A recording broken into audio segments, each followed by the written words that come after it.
स्वाति समझ गई कि यह शायद बाहरी लोगों के लिए ही होगा। बाहर निकली तो वहां कोई नहीं था। इधर उधर नजर घुमाई। बाएं तरफ किचन था, खाना ढक कर रखा था। शायद आएगा तो मुझे भी खाने को कहेगा, यह सोचकर रोमांच आया। दाएं तरफ कमरे थे। शायद वह जिस दरवाजे से आई थी उसके सामने एक दरवाजा था जहां से आंगन दिख रहा था। कितनी शांति है यहाँ। आंगन की तरफ कुछ कदम बढ़ाए तो देखा रस्सी पर कपड़े सूख रहे थे, गंजी, अंडरवियर, तौलिया और हाफ पैंट। मुस्कुराहट तैर गई उसके होठों पर। दिल ने विद्रोह किया, यहाँ मैं क्यों नहीं मैं यहाँ। तभी स्टाफ दिखाई दिया। वह बाहर जाने लगी। मोबाइल चेक किया, 2 बजने वाले थे। 4 बजे तक तो हर हाल में निकलना होगा, कहीं फ्लाइट मिस हो गई तो। यह सोचकर वह घबरा गई। मैसेज उसने अब तक नहीं देखा था, तो क्या बिना मिले ही जाना पड़ेगा। हे प्रभु, आज इतनी हिम्मत जुटाई, फिर भी सब व्यर्थ हो जाएगी। थकान से हो रही थी। मन किया गाड़ी में जाकर आराम कर ले, पर वह नहीं उठी। कहीं वह अचानक आ जाए और मुझे देख न पाए तो। मिलने आए लोग लौट रहे थे, फिर आने की कहकर, पर वह फिर आने की कहकर कहाँ जा पाएगी। जो भी है, बस यही घंटे तो है उसके पास। स्टाफ उसकी तरफ देख रहा था, शायद सोच रहा था चली जाए तो छुट्टी पाए। यह सोचकर स्वाति को शर्मिंदगी सी हुई और अब तक जिस दर्द को कलेजे में छुपा कर रखा था वह बाहर आने लगा। उसका कलेजा रुंध गया और आंखें डबडबा गई। भगवान, ऐसा दिन क्यों दिखाया, एक चिट्ठी छोड़कर चली जाती हूँ। यह सोच दिमाग में आते ही उसके आंसू झरझर बहने लगे। तो क्या नहीं मिलेगी वो उससे अब कभी नहीं मिलेगा वह उससे। दुपट्टे से मुंह पोंछा और चेहरा इस तरह घुमा लिया कि कोई उसे देख न पाए। मोबाइल देखा तो मैसेज सीन। धक धक धक धक धक धक उसके कलेजे पर हाथ रखा और मुख्य द्वार की तरफ देखने लगी। गाड़ी साइड करके उसका ड्राइवर बगल की सीमेंट बनी बेंच पर सुस्ता रहा था। शुक्र है उसका ध्यान उस पर नहीं है। 3 बज गए। इंतजार इतना बड़ा हो जाएगा उसने नहीं सोचा था। वह कभी बैठती, कभी खड़ी हो जाती और कभी टहलने लगती। मोबाइल देखा, 3:15। तभी तेजी से एक स्कॉर्पियो अंदर घुसी। गाड़ी के सामने बोर्ड पर SDPO लिखा था। वह समझ गई। गाड़ी से फटाफट 4-5 वर्दीधारी तेजी से निकल रहे थे। तभी एक वर्दी वाले के चेहरे पर नजर टिकी। उसकी समझ में नहीं आया कि क्या करे। जड़वत खड़ी रही। दुष्यंत उसकी तरफ ही आ रहा था। नजरें मिलती इससे पहले ही अंदर की तरफ आने का इशारा करते हुए वह अंदर की तरफ बढ़ गया और वह भी धीरे धीरे अंदर की तरफ कदम बढ़ा ही रही थी कि स्टाफ उसके आगे से बड़ी फुर्ती से अंदर घुसा और बैठक की तरफ स्वाति को ले गया। वह कठपुतली सी चली जा रही थी। दुष्यंत वर्दी में वहां खड़ा था और उसे बैठने का इशारा कर रहा था। स्वाति खड़ी रही, कोई बात नहीं कर रहा था। दुष्यंत ने स्टाफ से कहा, आप जाइए। स्वाति का हाथ पकड़कर उसने बिठाया और उसके बगल में बैठ गया। स्वाति एकटक उसे देख रही थी। दुष्यंत ने प्रयत्न पूर्वक कहा, कैसे तुम? जा रही थी रिटर्न। फ्लाइट पकड़नी है? हाँ। कितने बजे? 7 बजे की है। दुष्यंत ने घड़ी देखी, 3:20 हो गए थे। जरूरी काम से निकल गया था सुबह ही। मुझे क्या पता था। हाँ, मुझे भी नहीं पता था। तो दिल के हाथों मजबूर हो गई, चली आई। कैसी हो? दुष्यंत ने स्वाति की आंखों में देखा।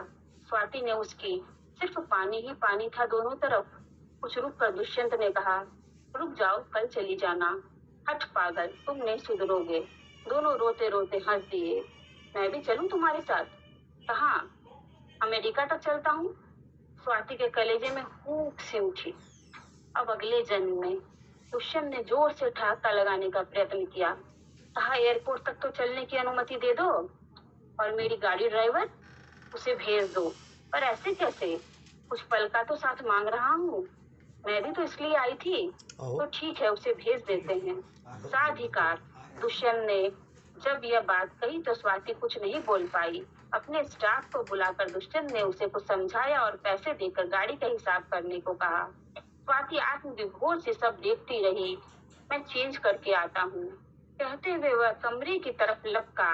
तब तक स्वाति आंगन में खड़ी साग सब्जी के पौधे देख रही थी। फिर भी नजर पीछे लगी थी। लग रहा था पीछे से वह मुझे ही देख रहा है।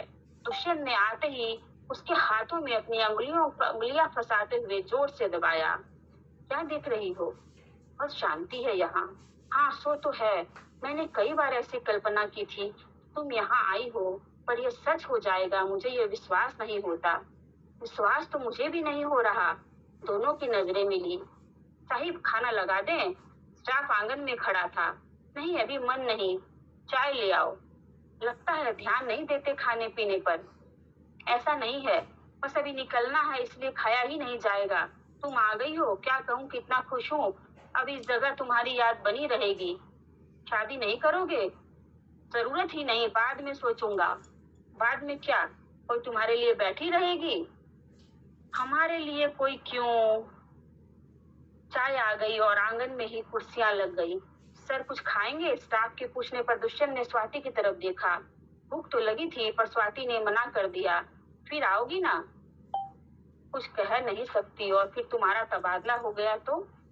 हाँ, वह तो कभी भी हो सकता है। आज तुमसे मुलाकात हो गई भाग्य से, आगे ईश्वर की मर्जी। कुछ देर तक कोई कुछ नहीं बोला। समय हो गया होगा। स्वाति ने कांपती आवाज में चुप्पी तोड़ी। अरे, तुमने चाय कहाँ पी? नहीं, मन नहीं। कहकर स्वाति खड़ी हो गई। दुष्यंत भी खड़ा हुआ और आवाज देकर गाड़ी निकालने को कहा। फ्रेश होना है? दुष्यंत ने पूछा। गई तो थी, लेकिन हो आती हूँ। ऐसे ही उसका मन कैसा तो हो रहा था। इस बार बाथरूम उसके कमरे का था। बाथरूम में घुसने के बाद लगा कि वह निकले ही नहीं और वक्त निकल जाए। सामने शीशा लगा था और वह फूट फूट कर रो रही थी। चेहरा पानी से धोते हुए बिंदी को शीशे से लगा दिया। चेहरा पोंछने के बाद उसने बिंदी निकालने के लिए हाथ बढ़ाए, पर छोड़ दी वहीं। संयमित होकर बाहर निकली तो दुष्यंत एकदम से गेट पर खड़ा था। स्वाति उससे नजरें न मिला सकी। चलें? कहता हुआ वह बढ़ गया। गाड़ी निकली हुई थी और समय भी निकल रहा था। दुष्यंत ने ड्राइवर को गाड़ी से बाहर आने को कहा और खुद ड्राइविंग सीट पर बैठ गया। ड्राइवर ने बगल का गेट स्वाति के लिए खोल दिया। गाड़ी चल पड़ी। कोई कुछ नहीं बोल पाया। दुष्यंत ने रेडियो ऑन किया। सरपट दौड़ती गाड़ी में धीमी आवाज में गाना चल रहा था। जिंदगी की न टूटे लड़ी, प्यार कर ले घड़ी दो घड़ी। धन्यवाद।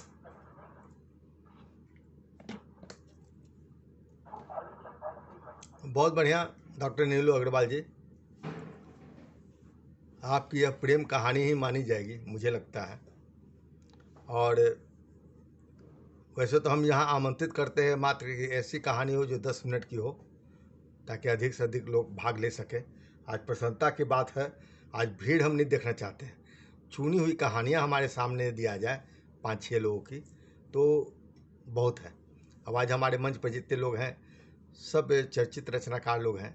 अब कौन कैसी कहानी पढ़ते हैं, इस संबंध में जयंत जी ने भी कल बहुत बढ़िया टिप्पणी दिया था अवसर साहित्य यात्रा में, कि कोई जरूरी नहीं कि जितने रचनाकार लोग जितनी भी कहानियाँ लिखते हैं सब श्रेष्ठ ही हो, क्योंकि कोई भी रचनाकार एक इंसान होता, मशीन नहीं होता है कि उसका उत्पादन एक जैसा हो। कुछ अच्छा, कुछ बेहतर, कुछ कमज़ोर, हर तरीके की रचनाएँ हमारे सामने आती है और हम सतत प्रयत्नशील रहते हैं और लगातार लिखते रहते हैं। उसी में कोई रचनाएं बहुत अच्छी हो जाती है और कोई रचनाएं कालजयी भी हो जाती है। जैसा उन्होंने कहा कि जयनेंद्र कुमार की कहानियाँ प्रेमचंद के कारण चर्चा के केंद्र में भी आई, तो उन्होंने बहुत अच्छी टिप्पणी कल किया था। और मैं तो ऐसे समीक्षा मैं पहले ही कहता हूँ कि मैं समीक्षा के रूप में किसी भी रचना को देखता नहीं, एक पाठक के रूप में देखता हूँ। और मुझे लगता है कि पाठक के रूप में ज़्यादा अहमियत रखता है किसी के प्रति विचार रखना समीक्षक का अपेक्षा। समीक्षक आलोचक के अपने मापदंड होते हैं, लेकिन कोई भी रचना लिखी जाती है तो एक पाठक के लिए लिखी जाती है, सिर्फ समीक्षक आलोचक के लिए नहीं, यह मैं मानता हूँ। और वही रचना कालजयी होती है या सर्वाधिक चर्चा के केंद्र में आती है जो पाठकों की नज़र में खड़ी उतरे। समीक्षक आलोचक लाख सराहना कर दे, लाख उछाल दे, लेकिन यदि पाठक उसको यदि नहीं अपना पाता तो रचना बहुत प्रासंगिक नहीं हो पाती है, मेरा यह मानना है। इसलिए मैं हमेशा कहता हूँ कि मैं कुछ भी लिखता पढ़ता हूँ तो एक पाठक, एक दर्शक के दृष्टि से ही मैं कहता हूँ, पहली बात। दूसरी बात कि मैं आज कहानी डॉक्टर नीलू अग्रवाल की हमने पढ़ा। जैसा कि हमने कहा कि मैं लंबी कहानियाँ या कोई भी उपन्यास हो बहुत कम पढ़ने का मेरा प्रयास होता है। लघु कथाएँ मैं लिखता हूँ इसलिए भी हूँ कि लघु कथा ही अधिक पढ़ता हूँ और उस कम समय पढ़ लेते हैं, कहानी में अधिक समय होते हैं। हमारी मुख्य अतिथि थी डॉक्टर नीलू अग्रवाल जी, इसीलिए उनकी कहानी थोड़ी लंबी अवश्य थी, लेकिन अच्छी कहानी थी, पढ़ने लायक थी और सुनने के लायक भी थी। सभी रचनाएं पढ़ तो ले लेते हैं लोग, बहुत अधिक देर तक सुन नहीं पाते हैं, लेकिन उनका पढ़ने का अंदाज भी आज बहुत अच्छा रहा, सुनने में भी अच्छा लगा। मुझे लगता है आप लोगों को भी अच्छा लगा होगा।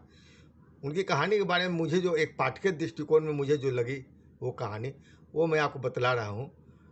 हो सकता है मेरी दृष्टि गलत भी हो, कोई जरूरी नहीं कि हमारी हर पाठक की दृष्टि सही हो। वो अपने हिसाब से क्या सोचता है इस पर निर्भर करता है। डॉक्टर नीलू अग्रवाल की कहानी यह इश्क नहीं आशा इस बात को बयां कर जाती है कि हमारे हृदय में यदि प्यार स्वार्थ से परे होता है तो वह जन्म जन्मांतर तक जीवित रहता है। शादी नहीं होने की कई मजबूरियां हो सकती है, पति के रहते भी अपने पुराने प्रेमी की यादें ताज़ा रह सकती है। प्रेमी को पति के रूप में नहीं अपना पाने की भी व्यवस्था के बावजूद एक दोस्त के रूप में उसे पूरी जिंदगी साथ निभा सकती है। और ऐसा ही अक्सर होता है यदि एक दूसरे के हृदय में प्यार हमारे भीतर दिल की धड़कन की तरह पूरी जिंदगी जीवंतता का एहसास कराती रहे। क्योंकि लेखिका ने कहानी का शीर्षक बिल्कुल सही लिखा है कि यह इश्क नहीं आशा, जो यदि एक बार दिल में अपना स्थान बना लेती है तो वह ताउम्र दिल की धड़कन के साथ जीवंत बनी रहती है, उन तमाम नैतिक अनैतिक मूल्यों को दरकिनार करते हुए जिसे हम अपने समाज में आसानी से अपना नहीं पाते। कहानी की नायिका स्वाति का विदेश से अपने घर आना, आकर अपने पति से मिलना और इस बीच अपने पुराने मित्र दुष्यंत से मिलने की बेचैनी इस कहानी में बहुत ही जीवंतता के साथ प्रस्तुत हुई है। लेकिन एक बात समझ में नहीं आती है कि विदेश से अपने घर आना और तुरंत लौटने की बेचैनी का कारण क्या है, और जब नायिका को अपने दोस्त से मिलना ही है तो वह पूरा समय लेकर वह क्यों नहीं आई। पूरी कहानी में घटनाक्रम कम है, लगता है एक दिन में ही सारी बातें निपट गई है। शायद नायिका सिर्फ इस बात का एहसास कराना चाहती है कि शादी के बाद भी अपने पुराने इश्क को ताउम्र भूल पाना इतना आसान नहीं है जितना हम समझते हैं, और जब ऐसा है तो वह लुक छुप कर क्यों। और अब हमारे समाज को भी सहज रूप से यह स्वीकार कर लेना चाहिए कि शादी ब्याह चाहे जहाँ भी हो, जिससे भी हो, वह यदि इश्क करने वालों के बीच हो तो वह ज़्यादा बेहतर है, इसके अपेक्षा कि हम जबरन एक दूसरे का संबंध वहाँ स्थापित कर दें जहाँ इश्क नहीं बल्कि इश्क करने की आवश्यकता निर्वाह करने की व्यवस्था ना होना पड़े। लेकिन जितनी भी सीरियल या फिल्में बन रही है, जितनी भी कहानियाँ लिखी जा रही है, सीरियल बन रहे हैं, जितनी भी हम लोगों ने फिल्में हम देखते हैं, उसमें लगभग ऐसी कथानक नज़र आपको जरूर आएगी जैसा नीलू अग्रवाल ने अपनी कहानी में प्रस्तुत किया है। और हमारे जीवन में भी अधिकांशतः ऐसी घटनाएं घटते रहती है। यह एक कटु सच्चाई है, तो हमें इस बात को स्वीकार कर लेना चाहिए कि दाम्पत्य संबंध के बावजूद भी अपने अपने दोस्तों के साथ इश्क का अपना लहजा और जीवंतता बनी रहती है। और जब इश्क को भुला पाना इतना आसान नहीं तो जीवन का एक यथार्थ समझते हुए हम उसे सहज रूप से स्वीकार क्यों नहीं कर लेते हैं। शादी के बाद यदि पति को अपने स्त्री मित्र से मिलने की अधिकार है तो फिर पत्नी को क्यों नहीं। पूरी कहानी पढ़ने के बाद लगता है कि डॉक्टर नीलू अग्रवाल कहानी बुनने की कला में सिद्धस्त है। पूरी कहानी पढ़ते वक्त चलचित्र की भांति हर एक एक मिनट की घटनाएं घटती हमें दिखती है, जो कहानी को जीवंतता प्रदान करती है। इसलिए कही जा सकती है कि कहानी पढ़ते नहीं हम बल्कि कहानी खुद को पढ़वा लेती है। डॉक्टर नीलू अग्रवाल की कहानी को पढ़ते हुए भी कुछ ऐसा ही एहसास होता है कि उनकी कहानी को हम पढ़ नहीं रहे हैं बल्कि उनकी कहानी हमें पढ़ने को मजबूर कर देती है। इस तरह की बहुत कम कहानियाँ आज लिखी जा रही है। डॉक्टर नीलू अग्रवाल कथा सृजन की एक जीवंत हस्ताक्षर है। धन्यवाद। यह तो मेरा अपना निजी विचार और है एक पाठक में, और मैं देखता हूँ कि अध्यक्षीय टिप्पणी के रूप में हमारे कथाकार जयंत जी क्या कहते हैं, वो क्या समझते हैं। उनको हमने उनकी कहानी आज भेजा भी था। कहीं त्वरित समीक्षा से अच्छा होता है पहले से पढ़ कर अच्छी तरह से उस पर टिप्पणी देना। तो हम जयंत जी से निवेदन करेंगे कि वे कृपया अध्यक्ष टिप्पणी के तौर पर डॉक्टर नीलू अग्रवाल की कहानी पर अध्यक्ष टिप्पणी दें। धन्यवाद जी, और मंचासीन सभी लोगों को मेरा अभिवादन। नीलू अग्रवाल जी की कहानी ये इश्क नहीं आशा मैंने पढ़ी। 2 पंक्तियां शुरू में कहना चाह रहा हूँ। वह अफसाना जिसे कोई अंजाम दे पाना हो मुश्किल, एक हसीन मोड़ देकर छोड़ना अच्छा। कुछ इसी को तथ्य को उजागर करते हुए नीलू अग्रवाल जी की कहानी मेरे सामने खड़ी हुई। कहानी में कुछ बातें ऐसी मुझे लगी जो कि थोड़ी हटकर उन्होंने प्रस्तुत की है। पहला तो कहानी में उत्सुकता के तत्व बहुत है।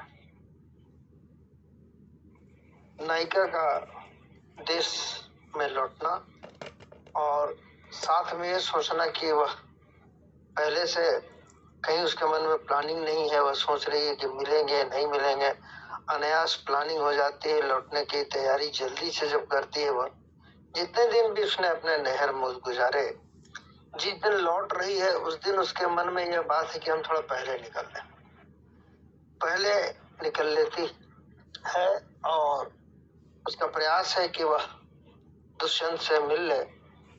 कार्यवश दुष्यंत बाहर है, काफी समय उसे वहां गुजारना पड़ता है। दोनों मिलते हैं और दुष्यंत उसे छोड़ने के लिए आता है एयरपोर्ट तक।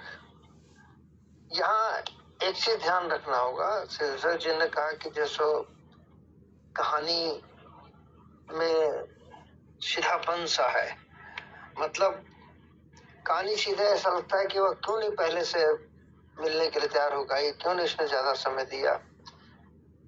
एक और पाश्चात्य संस्कृति है और एक और भारतीय संस्कृति। भारतीय संस्कृति की नारी जब किसी दूसरे पति से जुड़ी हुई है, यानी अपने पुरुष से जुड़ी हुई है, तो स्वभावतः वह दूसरे से मिलते हुए सकुचाएगी, यानी संस्कारों से बंधी हुई है। अब वो सोचती है मिले अथवा नहीं मिले, मिलने की भी इच्छा है, नहीं मिलने की भी इच्छा है, मन में घबराहट भी है, बेचैनी भी है। ये बेचैनी काफी स्पष्ट रूप से दिखाई देती है।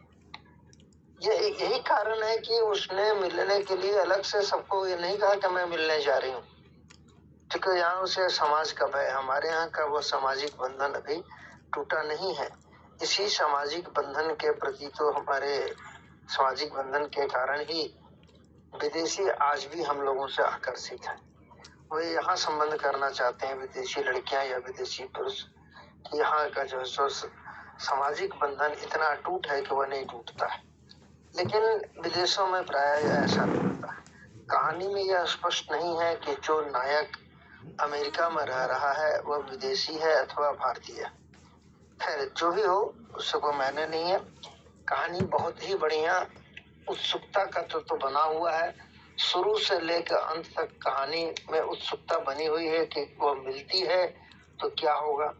एक प्रश्न यह भी आता है पढ़ने वाले के मन में कहानी कि क्या वह रुक जाएगी, रुक जाना उचित रहेगा उसका, यह भी प्रश्न है। क्या वह रुक जाएगी या क्या रुक जाना उचित रहेगा? क्या वह वापस लौट कर नहीं जाएगी अमेरिका? यह प्रश्न भी मन में उत्सुकता जगाता है। लेकिन इन सब को प्रश्नों को दरकिनार करते हुए भारतीय संस्कृति हमारी जीवित हो उठती है। न तो वह रुकती है, न वह जो अमेरिका जाने के वापस लौटने की नहीं ठानती है, यानी नहीं लौटती है। बस सिर्फ मिलती है क्षण भर के लिए, कुछ क्षणों की मुलाकात होती है और जो है सो फिर से वह अपने जीवन में वापस लौट जाती है। यह एक बड़ी ही अच्छी कहानी बन पड़ी है। एक मायने में संदेश भी देती है कि हमारे समाज को अब सोचने की नितांत आवश्यकता है कि हमारे बच्चे जो सोच रहे हैं अपने शादी विवाह के मामले में, उन्हें थोड़ी सी स्वच्छंदता दी जाए, थोड़ी सी स्वतंत्रता उन्हें देने की आवश्यकता है। मैं यह नहीं कहूंगा कि हम पूरी तरह से अपने समाज से टूट जाएं। स्वतंत्रता दें तो खुद भी उसके साथ खड़े रहें। सपोज कीजिए कि आपके बच्चे ने आपकी लड़की ने किसी लड़के को पसंद कर लिया है, आप या आपके लड़के ने किसी लड़की को पसंद कर लिया है, किस जाति धर्म, उससे कोई मायने नहीं है। अगर उसे पसंद है तो आप अपने संतान को कहें कि मैं भी उससे मिलना चाहता हूँ, मुझे मिलाओ, उसके परिवार से मिलाओ। और अगर सब कुछ सही है तो फिर रिश्ते को स्वीकार कर लेना चाहिए। यह संदेश, यह प्रश्न उठाती है कि ऐसा क्यों नहीं कर रहे हैं। आज के लोग कर रहे हैं, ऐसा नहीं कि नहीं कर रहे हैं, लेकिन बहुत कम लोग इस तरह का प्रयास कर रहे हैं। यह प्रयास बहुत जरूरी है। यह एक सार्थक और सच्चा प्रयास होगा। इससे कई वर्जनाएं भी टूटेंगी, खास करके दहेज प्रथा जैसी वर्जनाएं और अन्य नारियों पर जो अत्याचार हो रहा है, नारियों को अपना स्थान नहीं मिल पा रहा है, इन सभी का जो सो निराकरण हो सकेगा, इन सभी समस्याओं का। तो बहुत ही सुंदर कहानी, प्रेम कथा होते हुए भी प्रेम को साथ लेके चली है, लेकिन उन्होंने समाज को भी साथ नहीं छोड़ा है और भारतीय संस्कृति को भी साथ नहीं छोड़ा है। ये इसीलिए ये कहानी बहुत सुंदर कहानी बन पड़ी है। मैं नीलू अखिलेश जी को इस कहानी के लिए बहुत बहुत धन्यवाद देता हूँ, बहुत बहुत तहे दिल से बधाई देता हूँ। कहानी आप सभी लिखते रहिए, जैसा कि मैंने कल जो अच्छी टिप्पणी में लिखा था, बिल्कुल सही। मेरी भी बहुत सी कहानियां अच्छी नहीं बन पाई हैं, और यह भी बात है कि मैं कुछ कहानियां जो लिखा हूँ, जिन कुछ कहानियों को पढ़ते हुए मेरी आंखें नम हो आती हैं। मुझे लगता है कि मेरी वो कहानियां बहुत ही अच्छी हैं। शायद इसी कारण कहीं से मेरे अंदर में कुछ करुणा के अंश उत्पन्न हो जाते हैं उन कहानियों को पढ़ते हुए। प्रज्ञा की भाषाई शुद्धता और व्याकरण जो मैंने बताया है, उसमें सुधार संभव है। काल है, व्याकरण है, सब बात में सुधर जाएगा, लेकिन मूल बात कहानी के स्वरूप में सामने निकल कर आनी ही चाहिए, नहीं तो फिर वो कहानी नहीं बनती। अब सब चित्र लिख देना कहानी नहीं कहा जाएगा।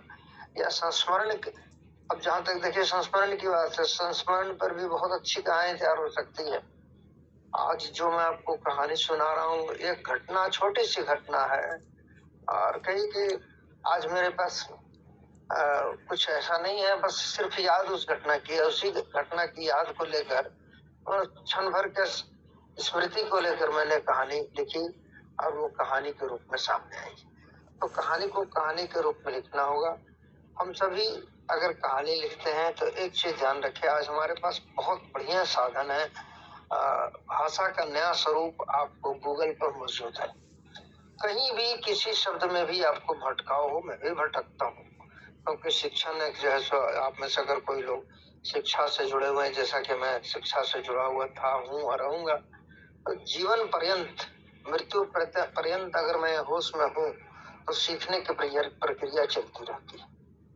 तो हम सीखें। अगर कहीं किसी शब्द में आप अटक रहे हो तो अपने मोबाइल पर या अपने डेस्कटॉप पर, लैपटॉप पर आप गूगल खोलें और हिंदी में टाइप करें, उसका सही स्वरूप आपको गूगल सामने दिखा देगा।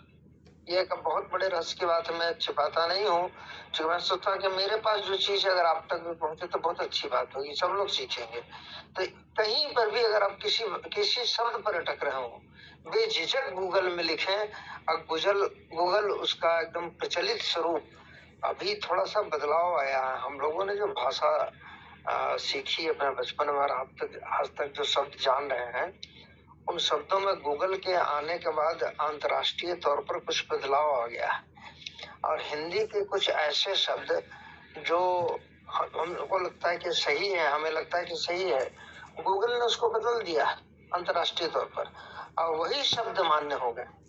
तो बेहतर हो कि हम उन शब्दों को प्रयोग करें तो बड़ा ही अच्छा रहेगा। आप भी निश्चिंत रहेंगे कि मेरा कहीं से भी उस शब्द में कोई गलती नहीं है, इसलिए उसे आप जरूर काम करें, उस पर गूगल का प्रयोग जरूर करें। लिखते समय कहीं भी कोई कुछ आसपास अपने शब्दकोश भी रखें, शब्दकोश से भी मिला लें।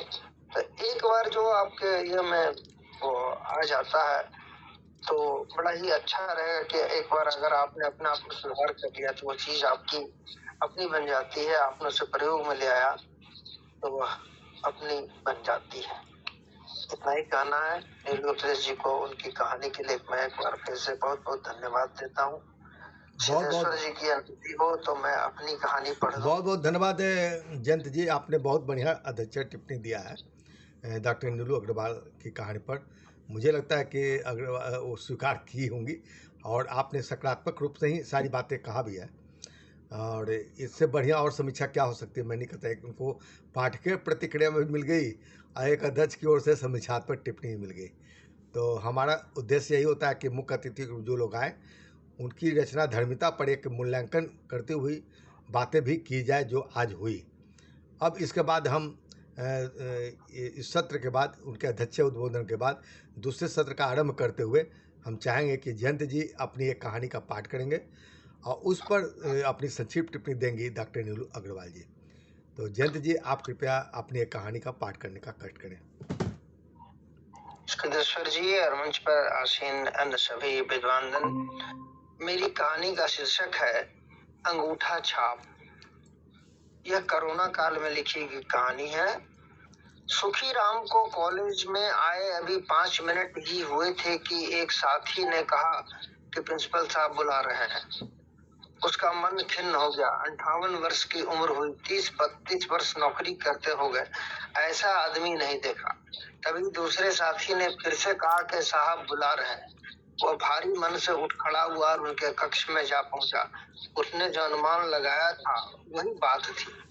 साहब ने उसे फिर से चेताया कि वह 5 मिनट से भी ज्यादा लेट है। सुखी ने खेद जताया और साहब ने फिर कहा कि यह उसकी आदत है और वह रोज लेट से आता है। बाहर आकर वह बेंच पर बैठ गया। कितने दिनों से काम कर रहा हूँ, थोड़ा लेट आने से क्या हो गया? कौन सा पहाड़ टूट पड़ा है? अभी तो सब बंद है, लॉकडाउन है, आकर बैठना ही तो है। कहाँ जवानी थी और अब बुढ़ापा आने को है। 12वीं तक विज्ञान लेकर पढ़ा था। पिता मामूली बढ़ई थे और उसके लिए आगे पढ़ना संभव नहीं रह गया था। यह संजोग ही था। एक मिनट जयंत जी, एक मिनट।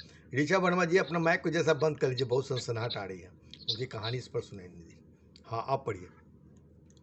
12वीं तक विज्ञान लेकर पढ़ा था सुखी। पिता मामूली बढ़ई थे और उसके लिए आगे पढ़ना संभव नहीं रह गया था। यह संजोग ही था कि उसे कॉलेज में नौकरी लग गई थी। जीवन आगे चलता चला गया। विवाह हुआ, बच्चे हुए, माता पिता विदा लेकर स्वर्गवासी हुए और बच्चे भी बड़े हो गए। सबों का विवाह हुआ और आज सब अपने काम में लगे हैं। उसके 2 बेटों में से एक पत्नी के साथ दिल्ली में रहता है और दूसरा लुधियाना में। सीधा साधा सुखी अपनी पत्नी के साथ फतुहा में रहता है। अभी नौकरी है, सोचता है सेवानिवृत्ति के पश्चात बेटों के पास जाकर रहेगा। बड़े शहर की बात ही क्या, सारी सुविधाएं हैं वहाँ। वैसे अपना पटना शहर भी तो छोटा नहीं, घर से ज्यादा दूर नहीं, बस 10 किलोमीटर की दूरी पर ही पटना साहिब है। यहाँ भी सब कुछ मिल ही जाता है। बड़े बेटे का विवाह घर के पास ही रहने वाले एक परिवार में हुआ है। बचपन से ही दोनों बच्चे आपस में खेलते कूदते रहे थे। यही कारण है कि बड़ी बहू को सुखी ज्यादा मानता है। वह उसे अपने बेटी जैसा ही तो मानता है। हाँ, छोटे बेटे की पत्नी भी उन दोनों का ध्यान रखते हैं। मेरे बेटे अच्छे निकले, यही सब बातें वह मन ही मन सोच रहा था कि उसके पास कोई आकर बैठते हुए बोला, जिसे वह सुन नहीं पाया और उसके मुंह से अनजाने में निकला, अब किस लिए बुला रहे हैं? कौन बुला रहा है? शंकर ने हंसते हुए कहा। क्या सोच रहे हैं? फिर बुलाया गया था क्या? हाँ। कितना लेट हुआ था? सिर्फ 5 मिनट। 5-10 मिनट पहले क्यों नहीं चलते? माना कि मैं रोज सवेरे लेट से आता हूँ, लेकिन छुट्टी के बाद सबसे पीछे मुझे ही जाने को मिलता है। उसे कोई नहीं देखता। इस कॉलेज में काम करते बुढ़ापा आ गया। इनसे अच्छे इनसे बुरे कितने प्रचार्य को देखा। यह सब इस मशीन अंगूठा छाप आने के बाद हुआ। आफत का जड़ यह है। बाबा, अब समय बदल गया है। मैं हुआ बूढ़ा तोता, कहीं राम राम कहता है। अभी हो ही क्या रहा है कॉलेज में? सभी स्टाफ को बारी बारी से ही तो बुलाया जा रहा है। सच पूछो तो मुझे बुलाना ही नहीं चाहिए था। मेरा तो कोई काम ही नहीं है, बगल में है इसलिए आने की बात कही गई तो हम मान गए। हाँ, लॉकडाउन है तो हम तो कुछ नहीं ही है। शंकर ने नाक पर से मास्क हटाकर गहरी सांस लेते हुए अपनी सहमति व्यक्त की। वही ना, मेरा काम घंटी बजाना है। क्लास चले, स्टूडेंट रहे तब तो घंटी बजाऊं। हाँ, बात तो सही है। यह सब समय का दोष है। जब से यह आए हैं यह अंगूठा छाप लग गया है और ऑफिस में भी लग ही रहा है। नई चीज है, कमाई का जरिया हो गया, सब नजराना देता है भाई। मशीन बिक्री, उसमें हिसाब से कमीशन, खराब हुआ तो बनवाओ, उसमें भी हिस्सा। पहले से लोग हाजिरी नहीं बना रहे थे क्या? मशीन नहीं तोप हो गया। जब देखो धमकी, जब देखो तब धमकी, तोप चला देंगे, लेट आओगे तो छुट्टी काट लेंगे। धौंस पर धौंस, क्या तमाशा है। वह सब छोड़िए बाबा, ये बताइए कि क्या होगा? क्या होगा मतलब? यही लॉकडाउन, कोरोना, यह सब कब तक चलेगा? जब तक चले। सुखी ने भर बना कर कहा, हम लोगों में आप सीनियर हैं, आपने समय को देखा है, दुनिया देखी है। हाँ देखी है, हमारा समय तो गुजर ही चला, अब तुम लोगों का आ रहा है। बहुत डर लगता है बाबा, पता नहीं कैसा रोग आया है, आदमी आदमी का मुंह देखने को तरस रहा है। डर तो मुझे भी है, आपको किस बात का डर? बेटा बहू दिल्ली में है और छोटा वाला लुधियाना में। मैं पूरी रात नहीं सोया। अरे तो फिर घर में रहने के लिए कहिए, घर में ही है, परंतु चावल दाल के लिए तो बाहर जाना ही पड़ता है। कल फोन आया था, मोहल्ले में कोरोना निकल गया है, सबों का खून जांच के लिए भेजा गया है।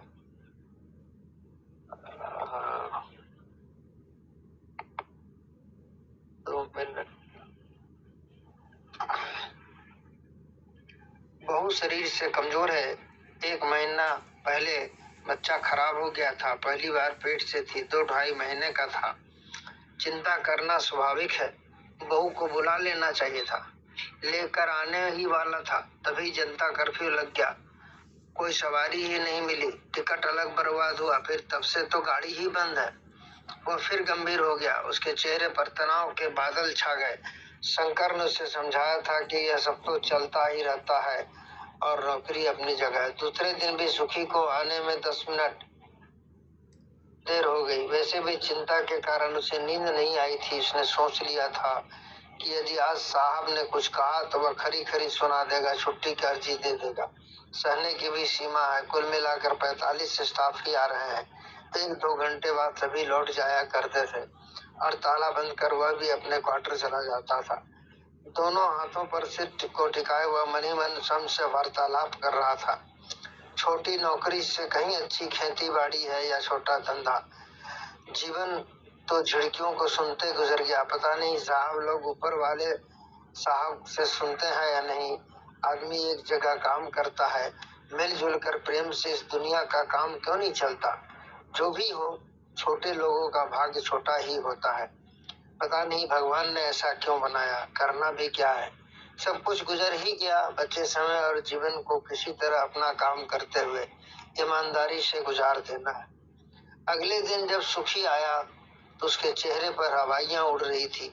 साथियों ने पूछा कि क्या बात है। उसने बताया कि बेटे और बहू दोनों की रिपोर्ट पॉजिटिव आई है और दोनों को प्रशासन ने अस्पताल में भर्ती कराया है। आसपास के घरों से भी 2 और कोरोना पॉजिटिव निकले थे। अगले 2-3 दिनों तक सुखी गुमसुम बना रहा और उसके साथी उसे हौसला हिम्मत बंधाते रहे। उसे दुख था कि ऐसे समय में वह उनके पास नहीं जा पा रहा था और वे भी नहीं आ सकते थे। साहब ने भी समझाया कि वह ऊपर वाले पर भरोसा रखे, सब ठीक होगा। दूसरी सुबह जब सुखी आया तो गुस्से में भरा हुआ था। उसके पास खबर आई थी कि बेटे के ऑफिस में 2 सप्ताह पहले हाजिरी बनाने वाली मशीन को ठीक करने कोई टेक्नीशियन आया था। वहीं से कोरोना की कड़ी उसके बेटे तक जुड़ी थी। उसके बेटे के ऑफिस के कई लोगों को यह संक्रमण मिला था। ऑफिस से बेटे और फिर बहू तक ये कड़िया पहुंची थी। उसने बढ़ती आधुनिकता और विकास को जी भर कोसा। लोगों ने उसे समझाना चाहा कि समय के साथ मनुष्य का विकास तो होगा ही, वह बिगड़ गया था। उसका कहना था कि प्रकृति तो नहीं बदली, आम के पेड़ पर आज भी आम आते हैं, मिली नहीं। लोग उसकी मनस्थिति को देखते हुए चुप लगा गए। उन्हें यह भी अनुभव हो रहा था कि संभवतः सुखी ही का सही है। अपने सुख के लिए मनुष्य स्वार्थवश प्रकृति प्रदत्त वस्तुओं का नाजायज भोग या सदोहन कर रहा है। सुखी लोगों को समझाना चाह रहा था कि इस दौड़ में ऐसी वस्तुओं का भी निर्माण हो रहा है जिसके बिना भी आदमी का काम चल सकता है। कोई इसकी बात समझ नहीं पा रहा था। ठीक उसी प्रकार जिस प्रकार प्रकृति चुप रहकर बहुत कुछ समझाती है, कहती है, पर कोई समझने सुनने को कभी तैयार नहीं हुआ। आधुनिकता और विकास यही है। अगली सुबह भी जिनकी ड्यूटी लगी हुई थी वे आ चुके थे। सुखी घंटी बजाने वाले बड़े हथौड़े में कांटी ठोक कर उसे ठीक कर रहा था, क्योंकि हथौड़ा बार बार निकल जा रहा था। हथौड़े को ठीक कर वह खड़ा ही हुआ था कि उसका मोबाइल बज उठा। उसने स्पीकर को ऑन कर पूछा, कौन? दूसरी तरफ से उसके बड़े बेटे की आवाज आई। उसका गला फंसा हुआ था। रोते हुए उसने बताया कि उसकी पत्नी यानी सुखी के बहू की मृत्यु हो चुकी है। सुखी के मुंह से चित्कार से निकली, मोबाइल हाथों से गिर पड़ा और अगले ही पल वह चीखता चिल्लाता हाजिरी बनाने वाली मशीन जिस पर लोग अंगूठा लगाया करते थे उस पर हथौड़ा बरसा रहा था। कहानी समाप्त हुई। आप सबों को बहुत बहुत धन्यवाद। बहुत बहुत धन्यवाद जयंत जी आपकी कहानी पाठ करने के लिए। और अब समय है कि हमारे मुख्य अतिथि डॉक्टर नीलू अग्रवाल जी आपकी कहानी पर संक्षिप्त टिप्पणी दें।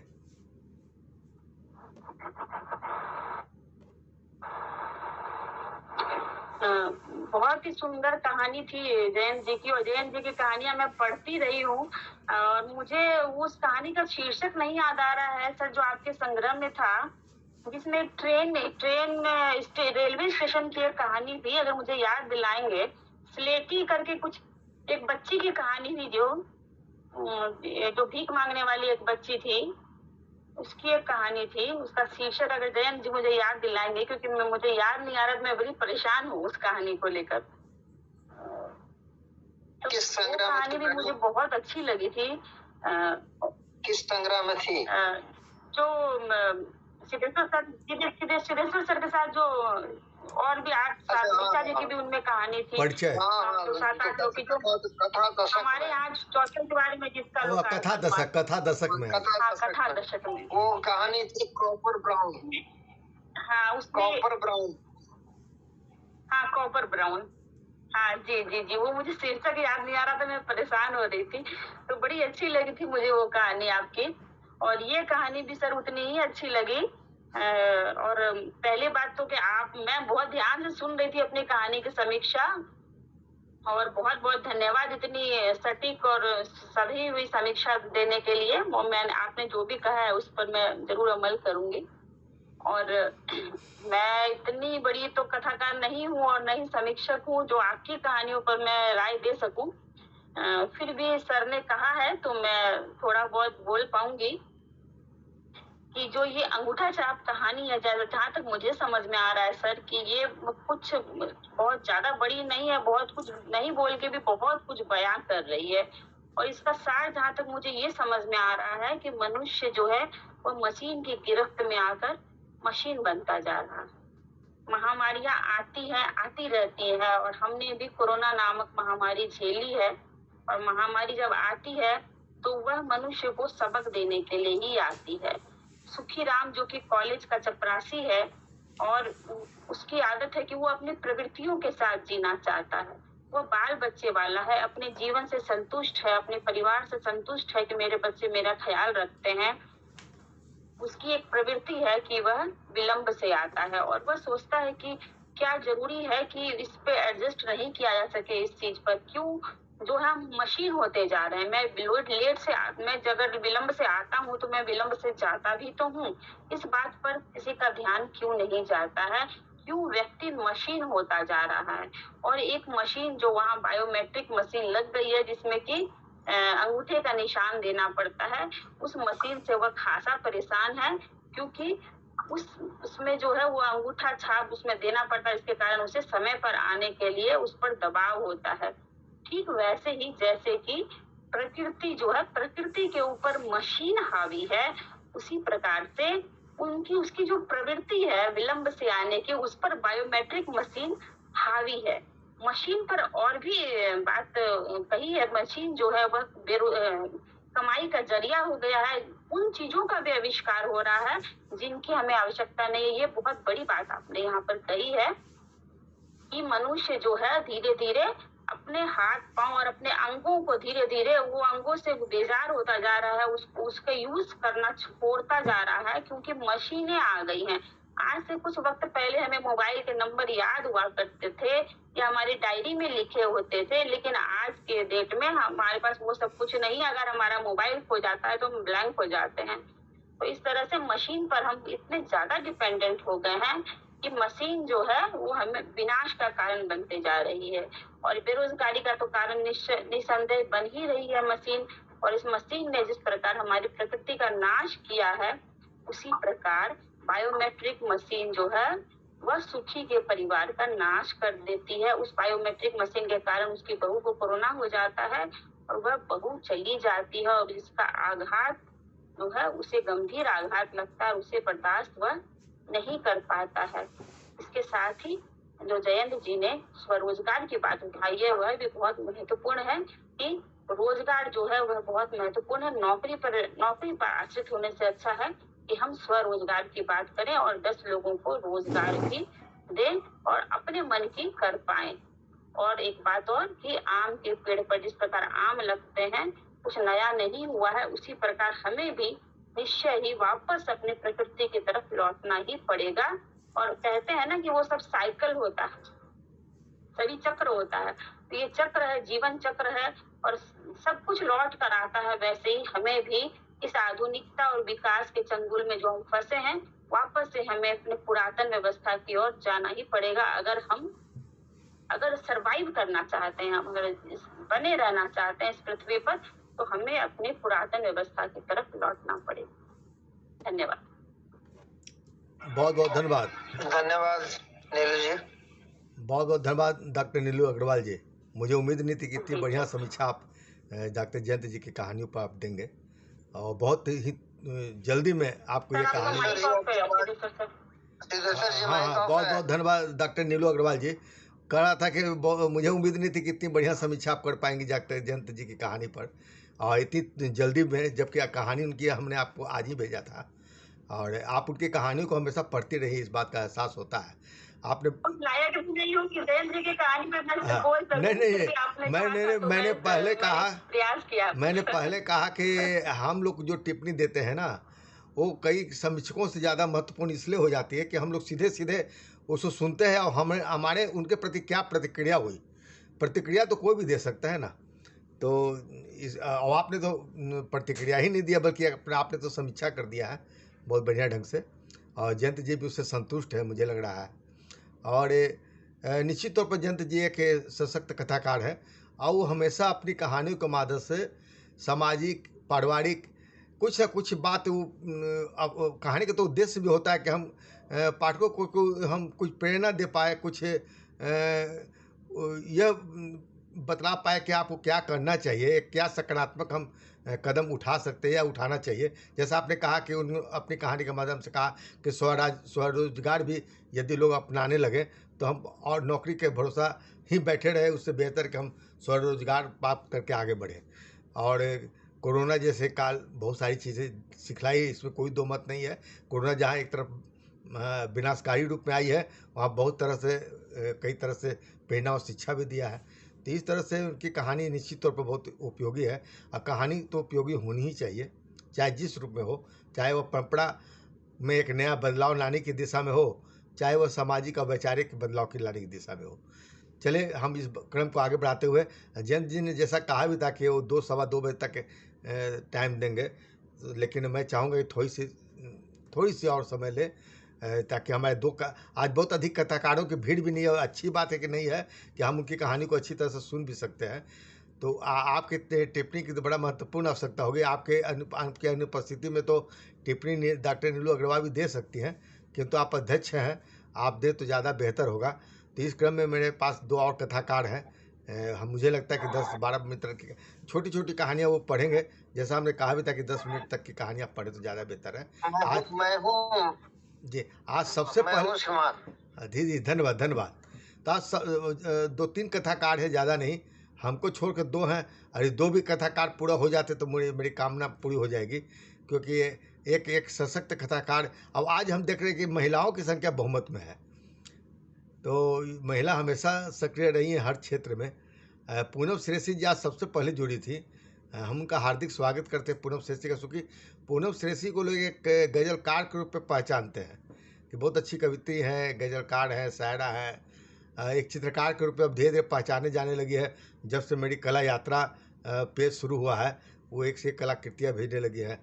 और जब से हम अभिनय करने लगे, फिल्मी गानों पर वो भी अभिनय करने लगी हैं, तो उस रूप में भी लोग जानने लगे।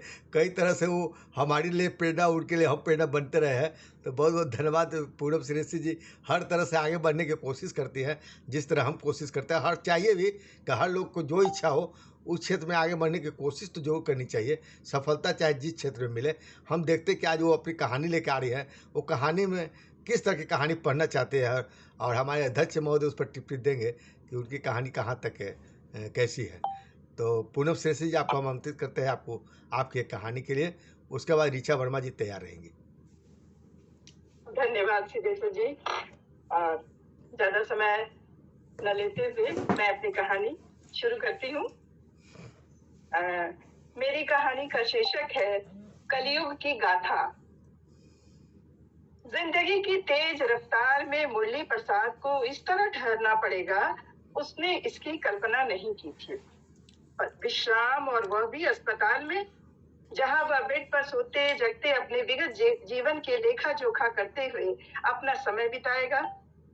दर्द, सुइयां, दवाइयां, सड़क दुर्घटना में घायल व नर्स और डॉक्टर के बीच अकेला।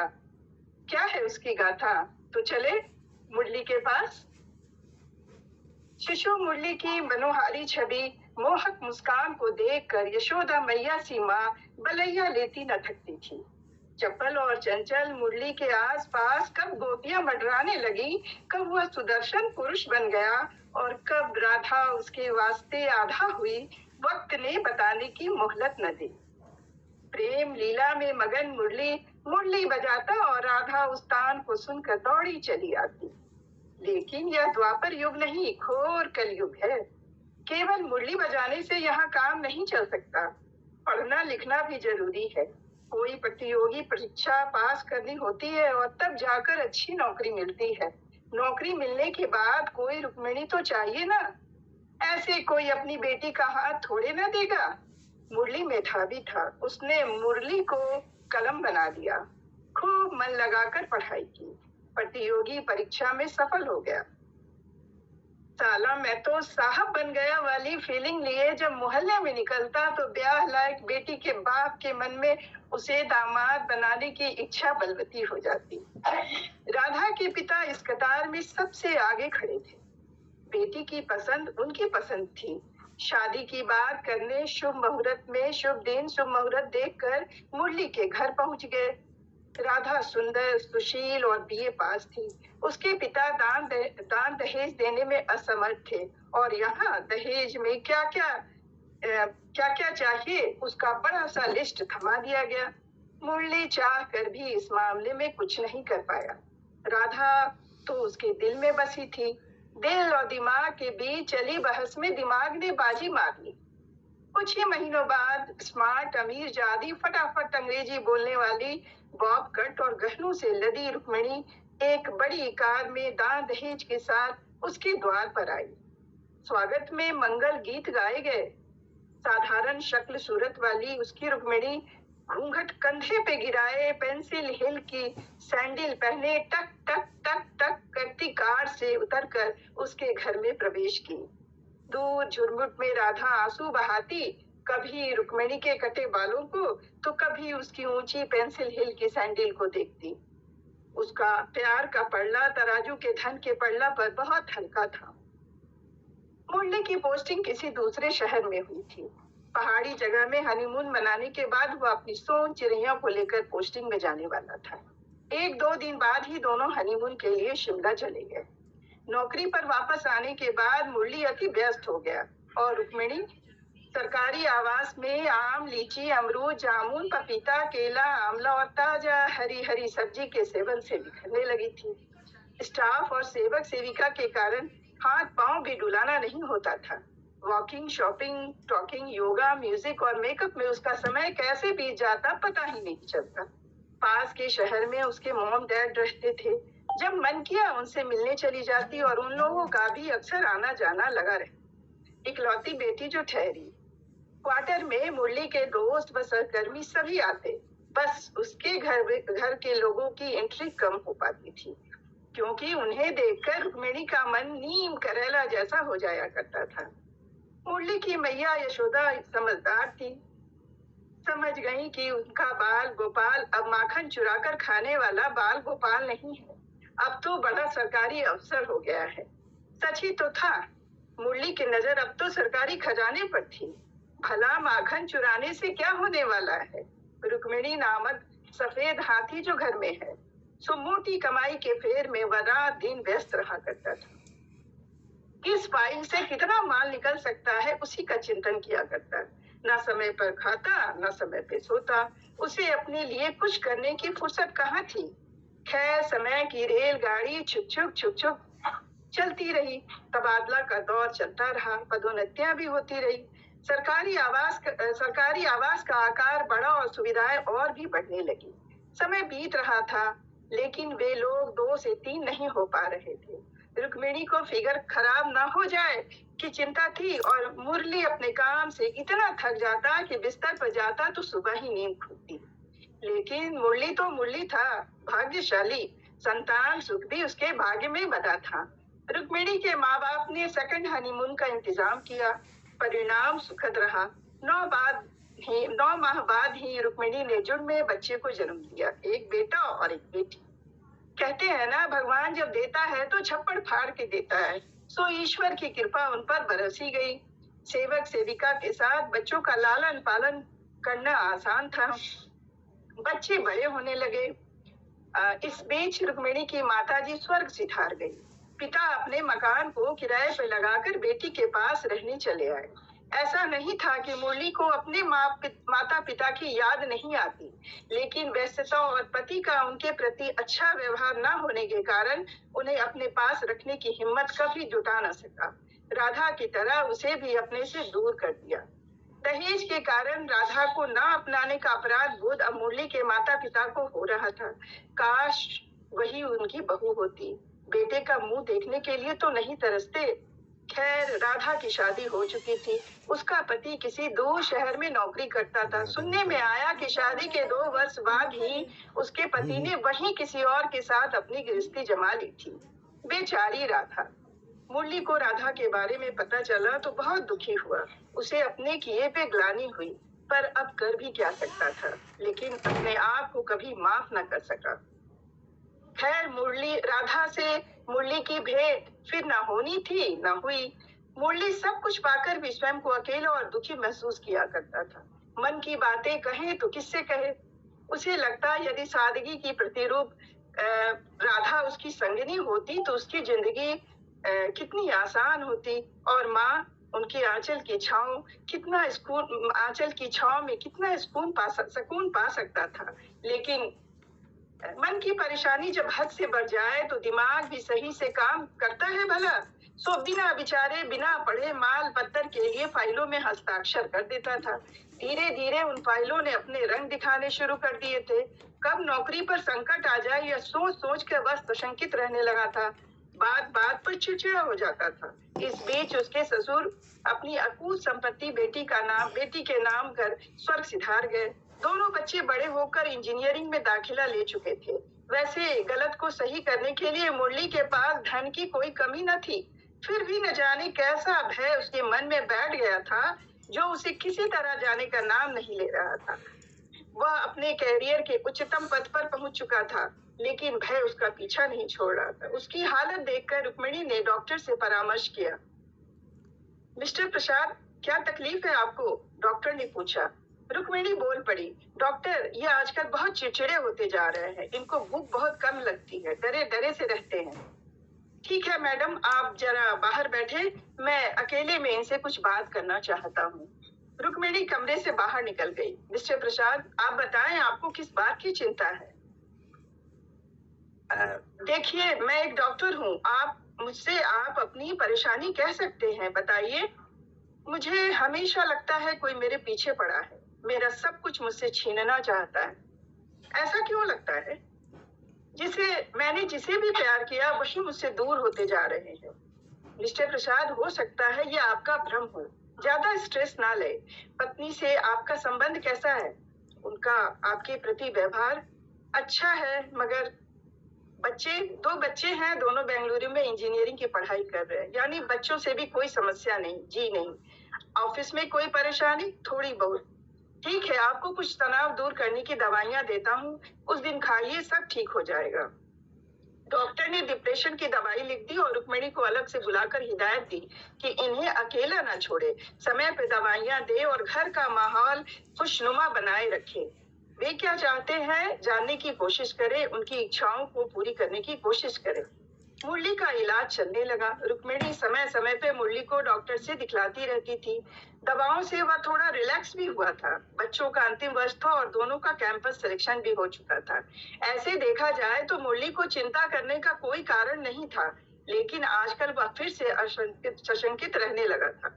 कभी वह रात को टहलने घर से बाहर निकलता तो टहलता ही रह जाता। देर होने पर रुक्मिणी किसी को उसे लाने के लिए भेजती तो पता चलता किसी सुनसान पार्क में बैठा हुआ है, न जाने क्या क्या बुदबुदाता रहता है। उसे लगता राधा उसके सामने खड़ी रो रही है, उसे धिक्कार रही है, माँ उसे पुकार रही है। एक दिन तो हद हो गई। दोनों बच्चे नौकरी ज्वाइन करने दिल्ली जाने वाले थे, फ्लाइट बुक थी और उन्हें कल सुबह ज्वाइन करना था, सो आज वे दिल्ली के लिए निकल गए। कितने खुश थे सभी। दोनों बच्चे सेटल जो हो गए थे। उस रात मुरली ने फाइल से एक पन्ना निकाला और पत्नी से कहा, थोड़ी देर में आता हूँ, एक आदमी से मिलना है। इतना कहकर वह तेजी से घर से निकल गया। रात के 12 बज गए, लेकिन अभी तक घर नहीं लौटा तो उसे उसकी चिंता हुई। उसने स्टाफ को पता लगाने भेज दिया और स्वयं फोन से उसके बारे में पता लगाने लगी। रात बीतने लगी, मुरली का कुछ न पता चला। आखिरकार रुक्मिणी स्टाफ को लेकर पास के थाना पहुंची। कहिए मैडम, क्या बात है? मेरे पति मुरली प्रसाद अभी तक घर नहीं पहुंचे हैं। जाते समय उन्होंने आपको कुछ नहीं बताया कि कहाँ जा रहे हैं? कहा था कि किसी से मिलने जा रहे हैं। किससे? नाम नहीं बताए।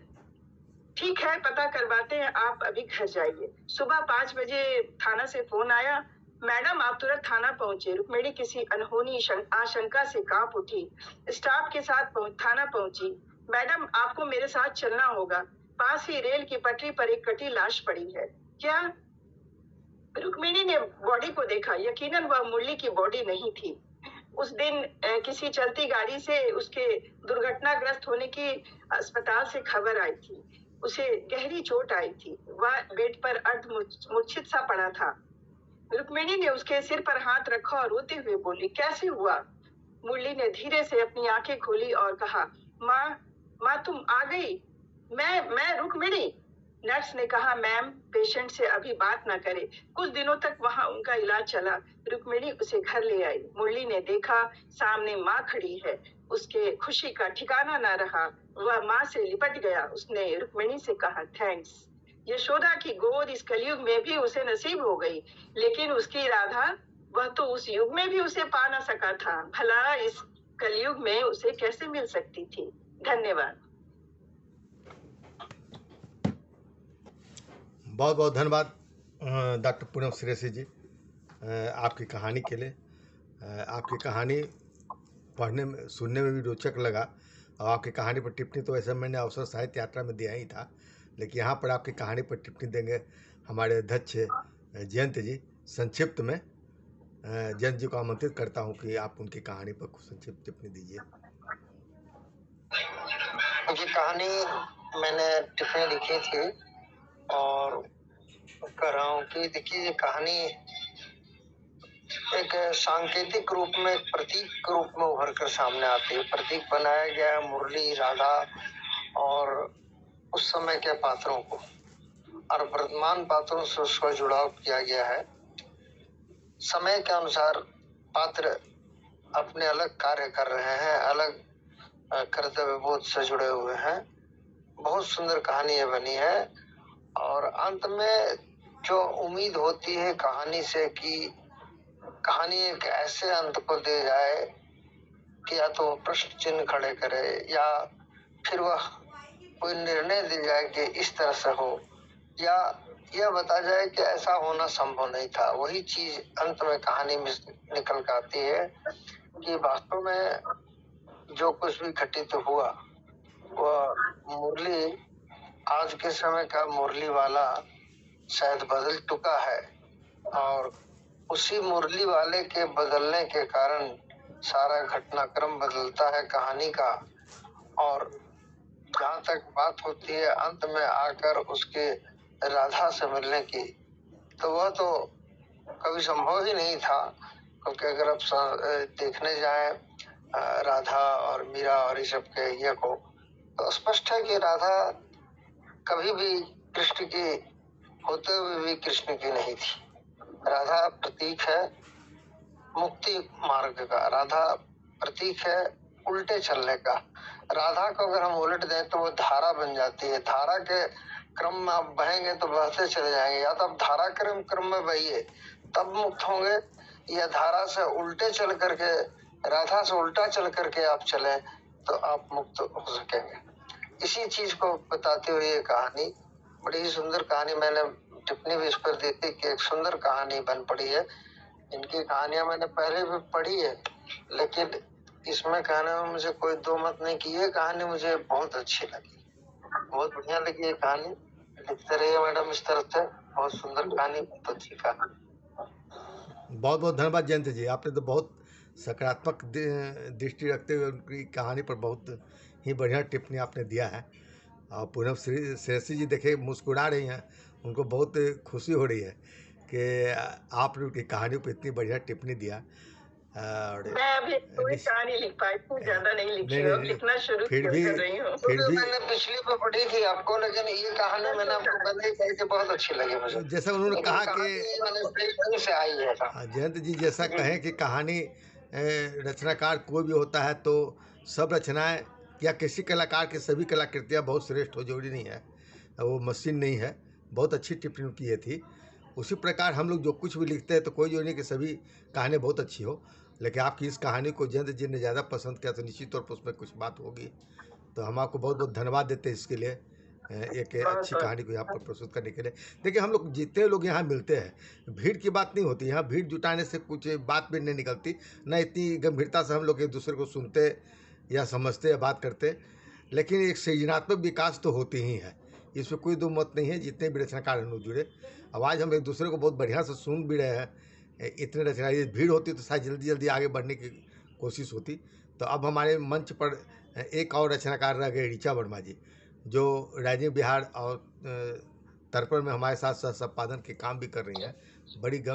बड़ी रिटायरमेंट के बाद वो और साहित्य में बहुत व्यस्त हो गई हैं। बल्कि पहले केवल लोग कथा लिखती थी, अब कविता, कहानी और भी कई विधाओं में आपकी तरह वो भी कहानियाँ कम लिखी हैं, लेकिन लिखने का सतत प्रयास कर रही हैं ऋचा वर्मा जी। हम उन्हें बहुत ही आदरपूर्वक आमंत्रित करते हैं उनकी कहानी के लिए। अब अपनी तस्वीर को थोड़ा सा, चेहरा को थोड़ा सा ऊपर कर लीजिए, आपकी आधी तस्वीर आ रही है, तो आपकी पूरी कहानी भी सुने, आपकी पूरी तस्वीर भी देखें तो अच्छा लगेगा। हाँ अब ठीक है, और थोड़ा ऊपर, क्यों आप मोबाइल में देखिएगा आप कहाँ तक देख सबमिट पाएंगे। मोबाइल में तो पूरा आ रहा है। हाँ अब ठीक है, अब ठीक है। चलिए, आपका स्वागत है आपकी कहानी का। जयंत जी सुन रहे हैं और देखिए आज आपकी कहानी पर जयंत जी क्या निर्देश देते हैं। ये अच्छी कहानियां सुनने के बाद हम थोड़ा नर्वस हूं। और लोग अपने माइक को म्यूट कर लीजिएगा। कभी अभिवादन करती हूँ और सारी कहानियां बहुत ही अच्छी और रोचक लगी, और मैं भी अपनी प्रस्तुत कर रही हूँ। देखिए आप लोगों को कैसा लगता है मेरी कहानी। सब माया है। ये कहानी आपके अब आवाज क्यों ऐसे गूंज रही है? वह अकेला रह गया। ऋचा जी सोने के पिंजरे और सोने की कुर्सी पर बैठा अकेला आदमी। वह हमेशा से अकेला नहीं था। भले पूरे परिवार में 5 बरने के बीच। ऋचा जी आपकी आवाज साफ नहीं आ रही है, तो माइक को थे गलत स्वभाव की थे, तो बच्चों और पिता के बीच हमेशा एक कम्युनिकेशन गैप रहा। ऋचा जी, आपकी आवाज़ क्यों नहीं साफ आ रही है? आपकी आवाज़ कुछ साफ नहीं आ रही है। आप कुछ माइक ऐसी लगाई हुई हैं? हाँ सर। ईयरफोन छोड़ ना दीजिए, ऐसी बोलिए, ऐसी आवाज़ साफ आएगी। आवाज़ गूंज जा रही है, सुन नहीं पाएंगे ठीक से। हाँ, आवाज थोड़ी डिस्टर्ब कर रही है। डिस्टर्ब कर रही है। आप माइक हटा दीजिए, ऐसी ही अच्छी आएगी। अब आवाज आ रही है? हाँ हाँ हाँ, आप ठीक है, जो जोर से बोलिए। सब माया, फिर से पढ़ती हूँ, सब माया है। वह अकेला रह गया था, सोने के पिंजरे और सोने की कुर्सी पर बैठा अकेला आदमी। वह हमेशा